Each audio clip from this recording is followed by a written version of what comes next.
ಬೃಂದಾವನ serial ಅಪಾಯದಿಂದ ಪಾರಾದ್ರು ಅಜ್ಜಿ ಮಳ್ಳಿಯಂತೆ ಪುಷ್ಪ ಮನೆಯಿಂದ ಚಿನ್ನ ಕದ್ದ ತಂದ ಗಿರಿಜಾ.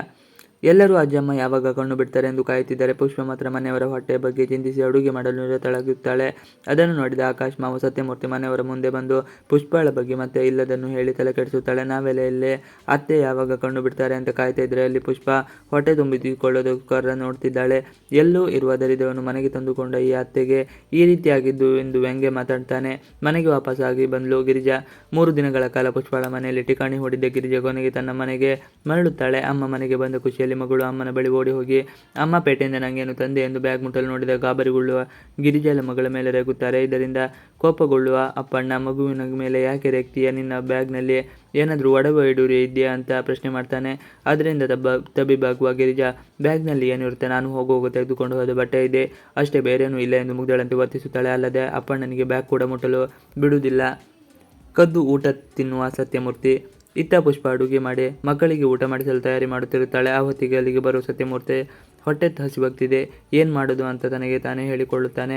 ಊಟದ ಟೇಬಲ್ ಕಡೆಯಿಂದ ಹರಡುವ ಘಮ ವಾಸನೆಯನ್ನು ಕಂಡು ಅಲ್ಲಿಗೆ ಎಳೆದುಕೊಂಡು ಬರುತ್ತದೆ. ಆದರೆ ಅಲ್ಲಿ ಮಕ್ಕಳು ಕೂತಿದ್ದು ಹೇಗಾದರೂ ಊಟ ಮಾಡಬೇಕು ಎಂದು ಮಕ್ಕಳಿಗೆ ಅನ್ನದ ಬಗ್ಗೆ ಲೆಕ್ಚರ್ ಕೊಡುತ್ತಾನೆ. ಮಾತ್ರವಲ್ಲ, ಪ್ಲೇಟ್ನಲ್ಲಿ ಹಾಕಿದ ಊಟವನ್ನು ಕದ್ದು ತೆಗೆದುಕೊಂಡು ಹೋಗಿ ತಿಂದು ತೇಗುತ್ತಾನೆ. ಚಿನ್ನ ಸೇಲ್ ಮಾಡಲು ಗಿರಿಜಾ ಲಲಿತ ಪ್ಲಾನ್. ಗಿರಿಜಾ ಮನೆಗೆ ಬಂದಿದ್ದು ಗೊತ್ತಾಗಿದ್ದೇ ತಡ.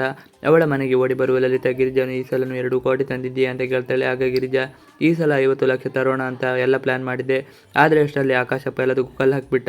ಅದಕ್ಕೆ ಸಿಕ್ಕಿರೋ ಚಿನ್ನ ಎತ್ಕೊಂಡು ಬಂದೆ.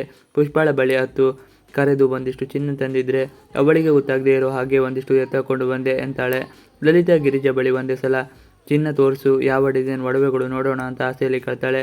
ಗಿರಿಜಾ ಚಿನ್ನ ತಂದು ಇನ್ನೇನು ಲಲಿತಾ ಮುಂದೆ ಇರಬೇಕು ಅನ್ನೋಷ್ಟೊತ್ತಿಗೆ ಅಪ್ಪಣ್ಣ ಮಗಳ ಜೊತೆ ಮನೆಯೊಳಗೆ ಬರ್ತಾನೆ. ಅಡುಗೆ ಮನೆಯಲ್ಲಿ ಚಿನ್ನವನ್ನು ಅವಿತು ಇಡುತ್ತಾಳೆ ಗಿರಿಜಾ ಹಾಗೂ ಲಲಿತಾರ ಬರ್ತನೆ ಅಪ್ಪಣ್ಣನಿಗೆ ಅನುಮಾನ ಮೂಡಿಸುತ್ತದೆ. ಮಧ್ಯರಾತ್ರಿ ಹೊತ್ತಿಗೆ ಗಿರಿಜಾಳಿಗೆ ಚಿನ್ನ ಹಾಕಿ ನೋಡುವ ಮನಸ್ಸಾಗುತ್ತದೆ. ನಿಧಾನಕ್ಕೆ ಅಡುಗೆ ಮನೆಗೆ ಹೋಗಿ ಬಚ್ಚಿಟ್ಟಿದ್ದ ಚಿನ್ನವನ್ನು ತೆಗೆಯುತ್ತಾಳೆ. ಅಷ್ಟೊತ್ತಿಗೆ ಸರಿಯಾಗಿ ಅಪ್ಪಣ್ಣ ಎಚ್ಚರ ಹೊರಗುತ್ತದೆ.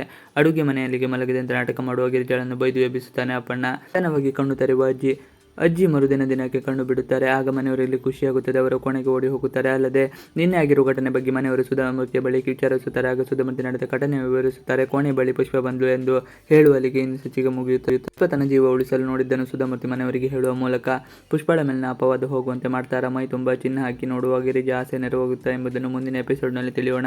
ಇವಿಷ್ಟು ಇವತ್ತಿನ video. Thanks for watching video.